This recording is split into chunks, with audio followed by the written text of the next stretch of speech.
A Jewish wedding is a wedding ceremony that follows Jewish law and traditions. While wedding ceremonies vary, common features of a Jewish wedding include a ketubah, which is signed by two witnesses, a wedding canopy, a ring owned by the groom that is given to the bride under the canopy, and the breaking of a glass. Technically, the Jewish wedding process has two distinct stages: Kiddushin and Nishua, when the couple start their life together. The first stage prohibits the woman to all other men, requiring a religious divorce to dissolve, and the final stage permits the couple to each other. The ceremony that accomplishes Nisuin is known as chupah. Today, Erisa, Kiddushin occurs when the groom gives the bride a ring or other object of value with the intent of creating a marriage.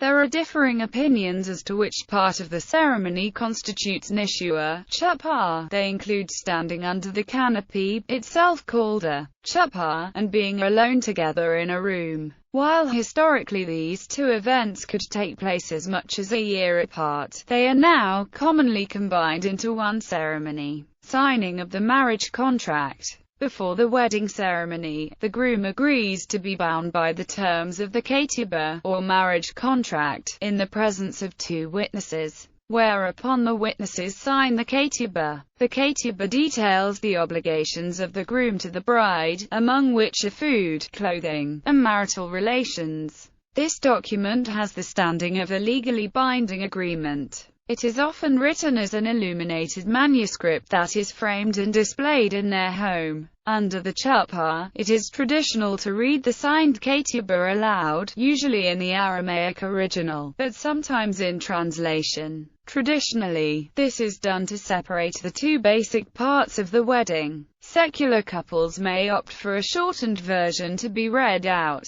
Bridal canopy. A traditional Jewish wedding ceremony takes place under a chupah or wedding canopy, symbolizing the new home being built by the couple when they become husband and wife. Covering of the bride. Prior to the ceremony, Ashkenazi Jews have a custom to cover the face of the bride, and a prayer is often said for her based on the words spoken to Rebekah in Genesis chapter 24 verse 60. The veiling ritual is known in Yiddish as Bad Aiken. Various reasons are given for the veil and the ceremony. A commonly accepted reason is that it reminds the Jewish people of how Jacob was tricked by Laban into marrying Leah before Rachel, as her face was covered by her veil. Sephardic Jews do not perform this ceremony. Untafiras. Encircling the groom. The bride traditionally walks around the groom 3 or 7 times when she arrives at the chupah. This may derive from Jeremiah chapter 31 verse 22, "A woman shall surround a man." The 3 circuits may represent the 3 virtues of marriage: righteousness, justice and loving kindness.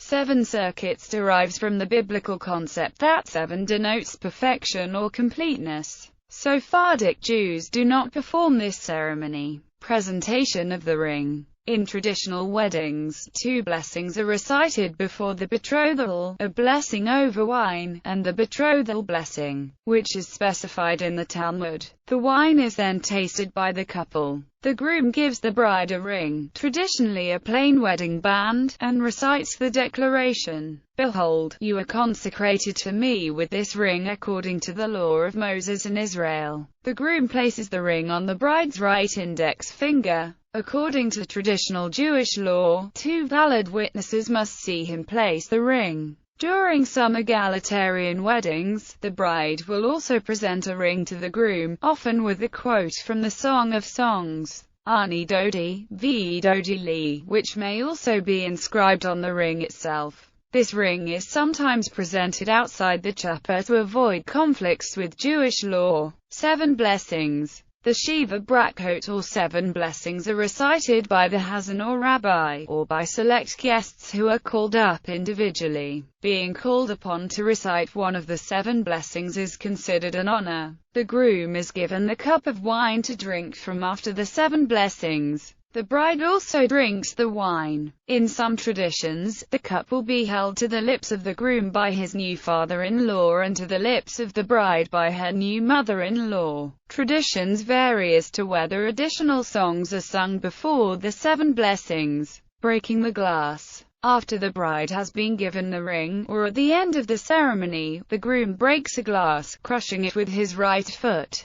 and the guests shout, Mazel Tov. At some contemporary weddings, a light bulb may be substituted because it is thinner and more easily broken, and it makes a louder popping sound. The origin of this custom is unknown, although many reasons have been given. The primary reason is that joy must always be tempered. This is based on 2 accounts in the Talmud of rabbis who, upon seeing that their son's wedding celebration was getting out of hand, broke a vessel, in the second case a glass, to calm things down. Another explanation is that it is a reminder that despite the joy, Jews still mourn the destruction of the temple in Jerusalem. Because of this, some recite the verses, If I forget thee, O Jerusalem, at this point. Many other reasons have been given by traditional authorities. Former Sephardic chief rabbi of Israel Ovadia Yosef has strongly criticized the way this custom is sometimes carried out,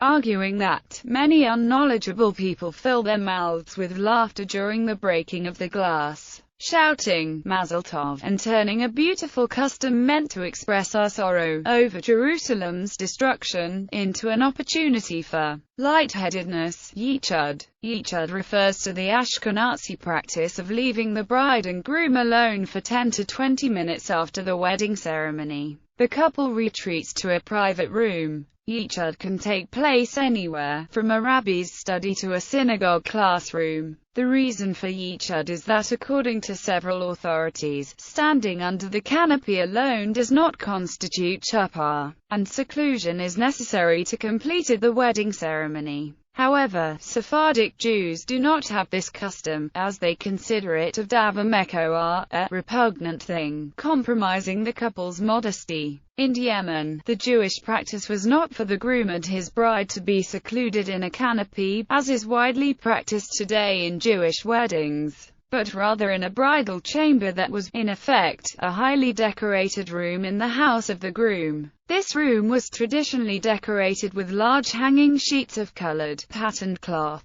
replete with wall cushions and short-length mattresses for reclining. Their marriage is consummated when they have been left together alone in this room. This ancient practice finds expression in the writings of Isaac ben Abba Mari, author of Sefer HaItah, concerning the benediction of the bridegroom. Now the chuppah is when her father delivers her unto her husband, bringing her into that house wherein is some new innovation, such as the sheets surrounding the walls, etc. For we recite in the Jerusalem Talmud, Sotah 46a, those bridal chambers, they hang within them patterned sheets and gold-embroidered ribbons, etc. Special dances. Dancing is a major feature of Jewish weddings. It is customary for the guests to dance in front of the seated couple, and entertain him. Traditional Ashkenazi dances include the krenzel, in which the bride's mother is crowned with a wreath of flowers as her daughters dance around her; the mizinka, a dance for the parents of the bride or groom when their last child is wed;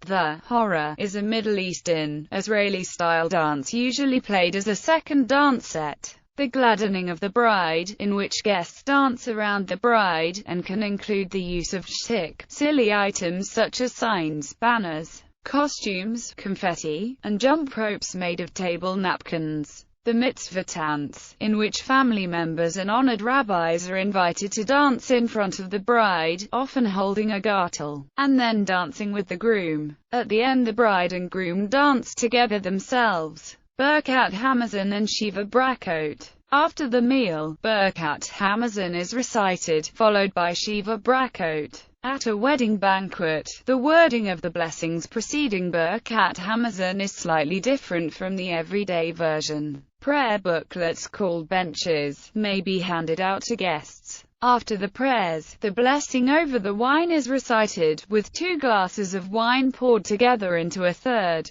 symbolizing the creation of a new life together. Jewish prenuptial agreements. In recent years, the governing bodies of several branches of Judaism have developed standard Jewish prenuptial agreements designed to prevent a man from withholding the get from his wife, should she want one. Such documents have been developed and widely used in the United States, Israel, the United Kingdom and other places.